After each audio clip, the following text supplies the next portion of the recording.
Did you have to crow this early? You did fine, Earl.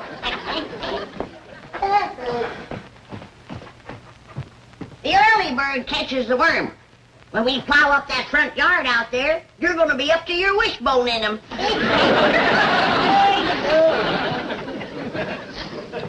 You'll start plowing the first light of daybreak.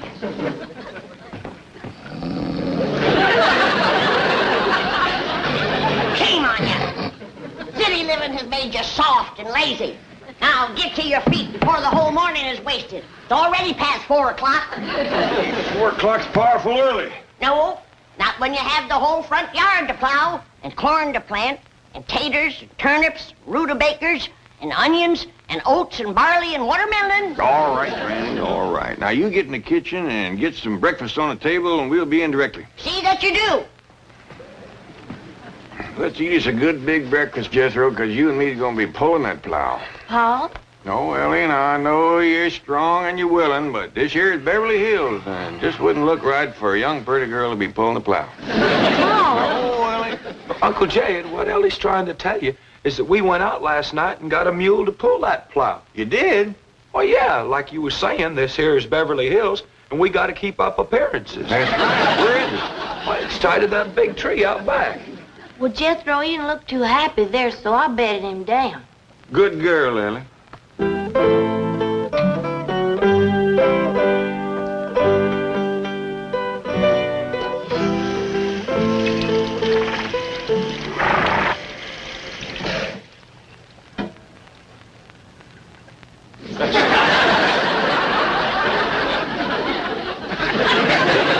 I didn't see no mule laying on the floor. Couldn't have seen a mule laying on the floor. There ain't no mule to see.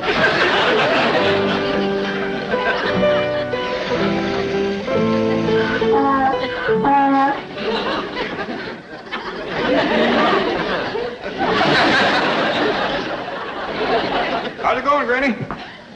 Oh, just fine, just fine. Jed, did you notice anything unusual about the kitchen this morning?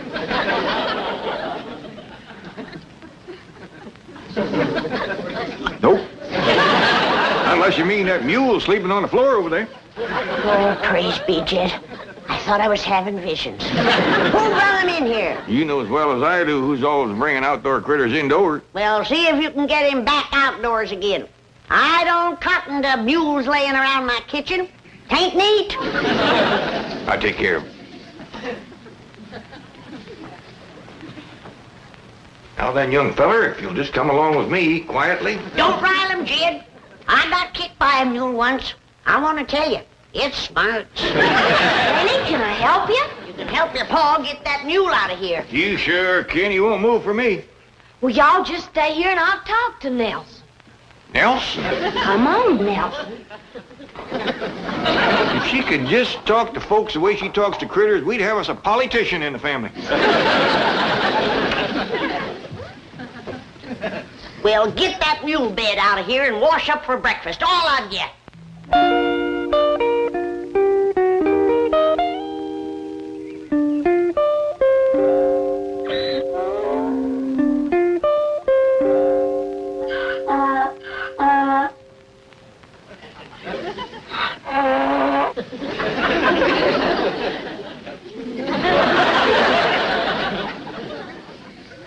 Looks like a good, strong mule, Jethro. I hope he's broke the plow harness.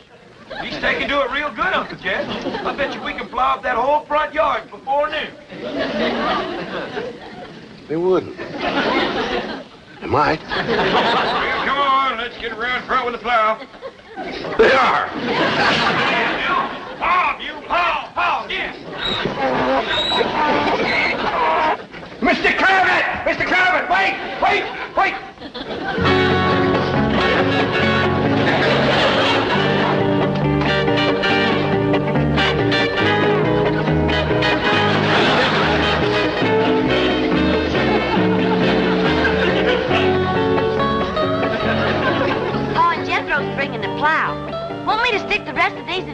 for you?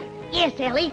This being the dark of the moon, we'll plant the things that grow underground first, like our taters and our turnips and our onions and our beets and our radishes. Then comes the light of the moon, and we'll plant our corn and our beans and our tomatoes. Gee, Granny, you know more about farming than anybody. Look yonder. The sun's full up and we ain't plowed one furrow.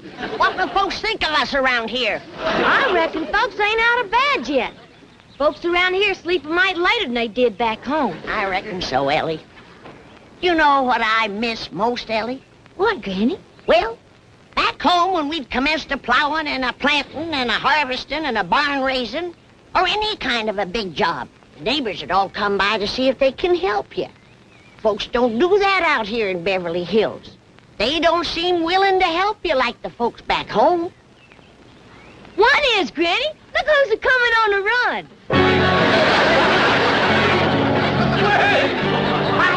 I spoke too fast. He ain't only willing, he's anxious.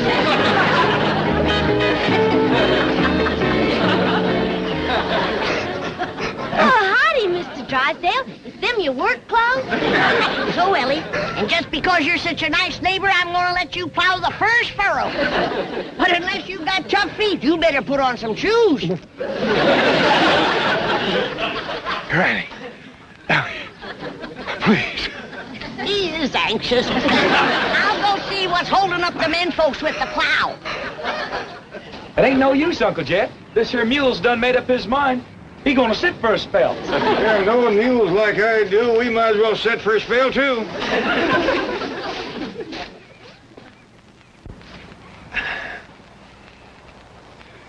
You know something, Uncle Jed? He's smarter than us. This sitting beats plowing any old day. No wonder we ain't getting any work done. I ought to take a switch to the three of you, sitting back here hiding and loafing. He's the one that's loafing. Ain't a thing we can do till he gets his fill. I'll see about that. Here, Destro. Mr. Mule, what did Ellie call this thing? Nelson. Mr. Nelson? Nelson? Now, you get up off of your big fat tailgate and commence to pulling that plow, you hear? It's gonna be a real battle of wills. I'm betting on the mule. I ain't so sure. If there's anything muleier than a mule, it's Granny.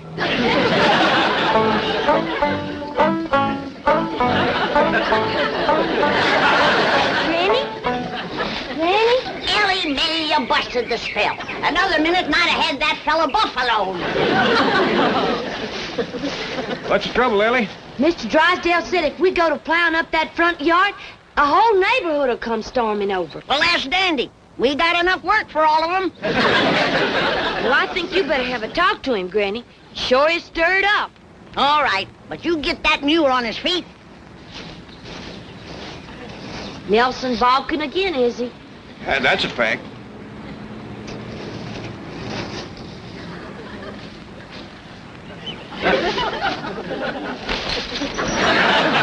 Hey, Ellie, what you say to that there mule? You wouldn't understand, Jethro.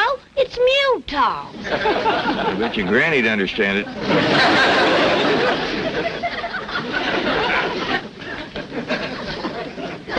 Hold on there. What the hell are you doing? Granny, you can't grow things like turnips and onions here in front of the house. That's turnip and onion soil if I ever tasted it. You can't grow anything. There's a zoning ordinance here. Now you tell me. I already swallowed it. Bless you. Thank you. Granny, you don't Bless you again. You better get some shoes on your feet. Hi, Mr. Drysdale. Hey, Ellie got the mule up, Granny, and Uncle Jed will be here with the plow directly. Bless you. I've got to get home and get some clothes on or I'll catch pneumonia. Promise me you won't do anything until I get back. I've waited as long as I'm going to wait. Jethro, you take him in the house and put some shoes on him and some dry clothes. Okay, Granny. Come on, Mr. Drysdale. No! Hey, you better never say no to Granny unless your hide wants tanning.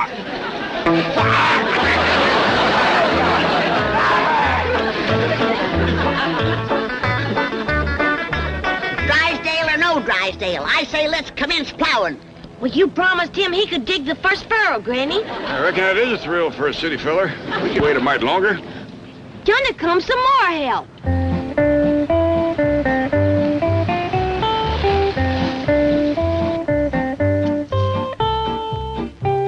What in the name of Secretary Freeman are you doing? We're fixing to plow and plant. What does it look like we're doing? That's what it looks like you're doing. Oh, thank goodness I got here in time. You city folks are willing, but you sure don't know how to dress for plowing. Does Mr. Drysdale know about this? Oh, yeah, we was waiting for him to plow the first furrow. And we ain't gonna wait much longer. Granny, yonder he comes. Don't start yet! Don't start! Don't start yet! Don't start!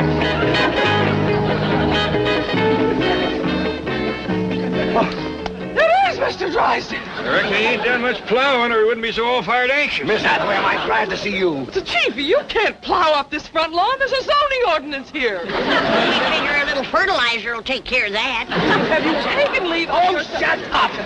I have no intention of plowing up this lawn, nor have allowing the clappers to do it. What did you say? Now, Granny, Mr. Clampett, let's all go into the kitchen, sit down, have a nice cup of coffee, and talk things over, eh? That's a city farmer for you. He ain't turned one spoonful of dirt, and already he's tired. Mr. Clampett, as your friend and neighbor, I beg you, I implore you, let me explain the whole thing. Well, while you two are jawing, I'll be plowing. Ellie Mae, pull up them markers. I'm going to start to work.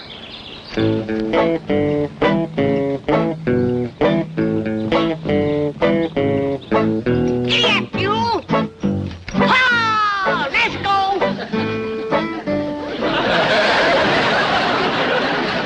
Here he goes again. Ellie Mae, get that Beverly Hills jackass on his feet. Should I, Pa? Well, Mr. Drysdale seems right in earnest. Reckon a little confab first won't hurt nothing. Granny, may I give you a lift to the door? Yeah, take them. These the lazy ones. But, Mr. Drysdale, we done scouted the whole estate and that piece of land out front. That piece of land out front there. Jethro, that's the third breakfast you've had this morning. Oh, Uncle Jed, plowing gives a fellow an appetite. But you ain't plowed none yet. Oh, I know, but we've been talking about it since 4 this morning, and it's got me starving. Well, take it into the pantry. You're making more noise than a heifer going through a dry thicket. Gee whiz, just 'cause a fella gets hungry talking about plowing, you gotta throw him out of the kitchen. Why don't you ever talk about Ellie Mae? She eats just as much as I do. What you gotta pick on me? No, I try my best. Well, now, as I was saying, that piece of ground out front is the best on the whole place for gardening. It's nice and level, it's got no stumps or brush to clear, it's handy to the house, and it's handy to the street. So as Granny can set up a little stand and sell some of the stuff she growed. Well, I reckon Mr. Drysdale got up a mite too early for a city fella. Ellie Mae, give him some more coffee. Mr. Clampett, your neighbors in this lovely and exclusive section would never accept such action. They would originate petitions. They would bring legal proceedings. They would take every means to protest vigorously and vociferously. You mean to get him riled? Exactly. Well, now, we sure don't want to do nothing to rile the neighbors, but Granny's powerful set on plowing and planting that piece of land out front.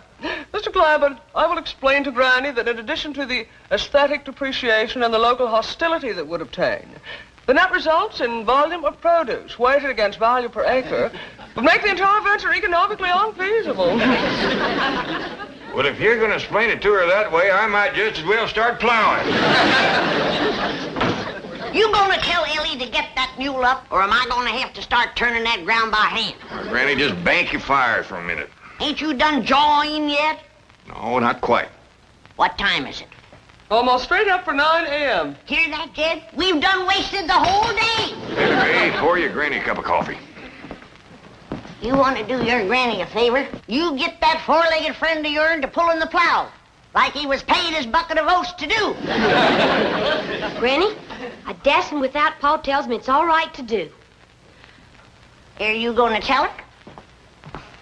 Not right this minute. Now, sit down. Setting is for hens, not for farmers. Now, I'm going out there and look that mule in the eye till he does my will.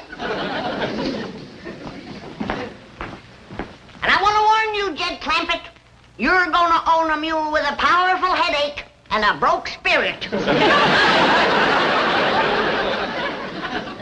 Now, mule, you going to get up and pull that plow? I say air. All right. I'm going to put the mule hex on you.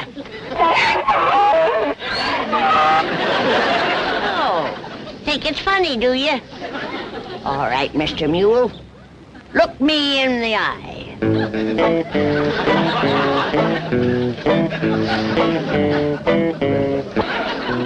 I hope your field trip idea works.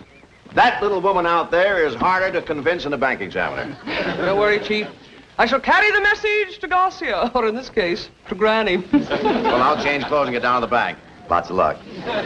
Now then, shall we put Granny in the front seat with me? Well, I kind of favor the back seat twixt Jethro and me. I figure maybe we got the best chance of holding her in the car. Yeah, because Granny ain't gonna take this sitting still. That's a fact. Well, I got her hat and her reticule. Granny won't go no place without she totes her reticule. How far is it to the place we's going, Miss Jane? Oh, it's about an hour's drive from here.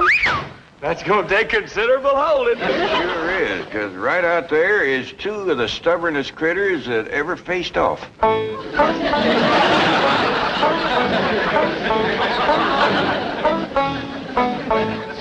You're getting a headache. You're getting a headache. You better, because I sure am.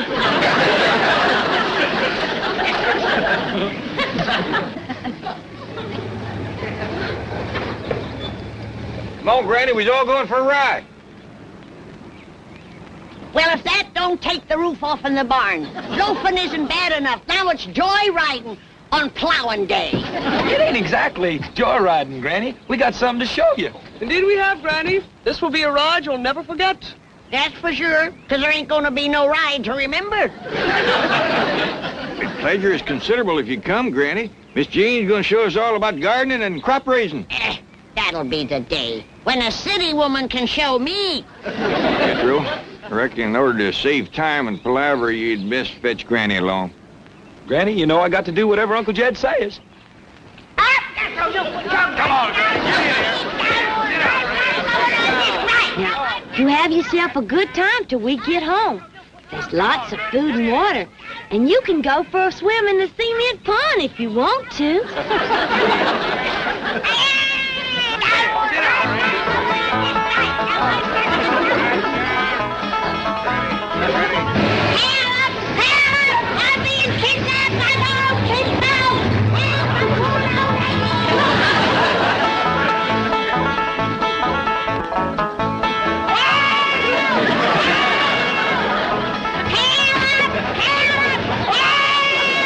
Granny, quieten down. Not me if I'm going fight. Quiet down. Look out yonder, Granny. Ain't that something? Now do you see why we brought you here? Sure I do. You want to drown me in one of them ditches.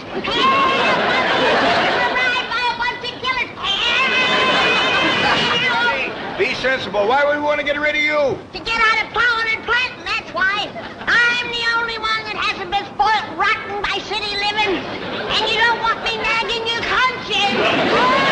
This was my idea, to show you how unnecessary it is to plow and plant. Look out there. These people make farming their life's work. By their efficiency and modern methods, they raise better crops and more of them than you and I could ever hope to. Speak for yourself, city woman. Now, there ain't nobody so wise that they can't learn something new. Well, don't expect me to learn them. Look at them, planting corn at the dark of the moontime.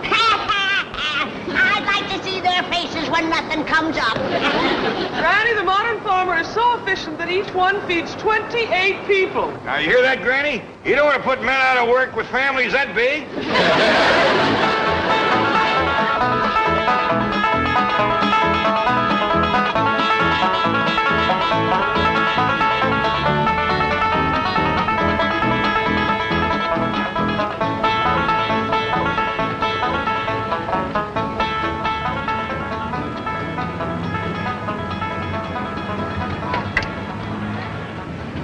How come we're stopping here, Miss Jane?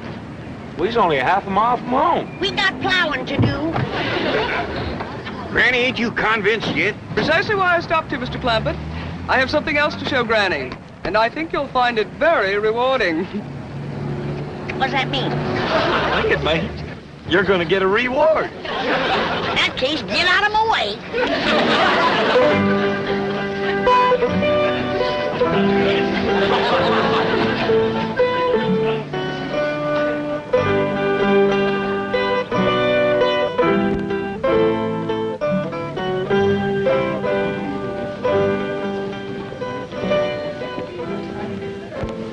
Now, Granny, while the others are exploring the rest of the market, I want to show you how unnecessary it is to plant a garden. Look, could you grow a watermelon like that? That's a watermelon. Yes. Back home, that'd be a cucumber. Serious. But I must admit, that's the biggest cocklebur I ever did see. Granny. I'd sure hate to comb a mess of them out of a mule's tail. Granny, this is a pineapple all the way from Hawaii. In fact, there are fruits and vegetables here from all over the world. Come on. Ah. You know what this is? It looks like a hairy hickory nut. It's looking back at me. This is a coconut from the Philippine Islands. And over here are bananas from Central America.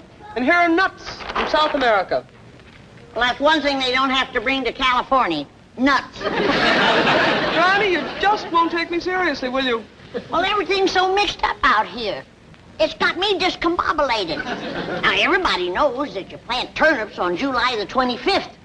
But out here, you can't tell the difference twixt July and October. Well, why bother to plant them all when the best in the world are here at your fingertips? Look at these turnips. Well, now you got me beat.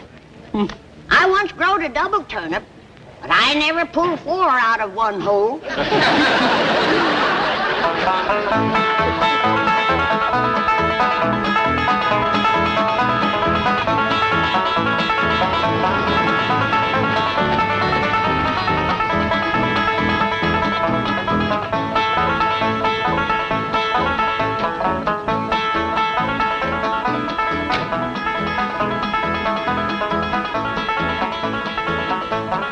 Well, Granny, how'd you like the trip? I liked it fine. Wasn't that supermarket an eye-opener? Best fiddle store I ever did see. Wonderful. Now let's get busy and start plowing. But, Granny, I thought you done give up the idea of growing your own victuals. I did, till I went through that thing they call the checkout stand where you pay for what you got.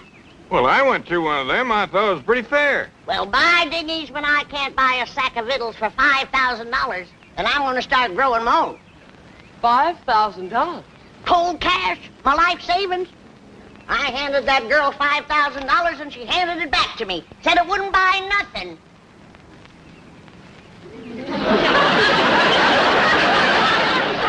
Well, no wonder, Granny. It's Confederate. So am I.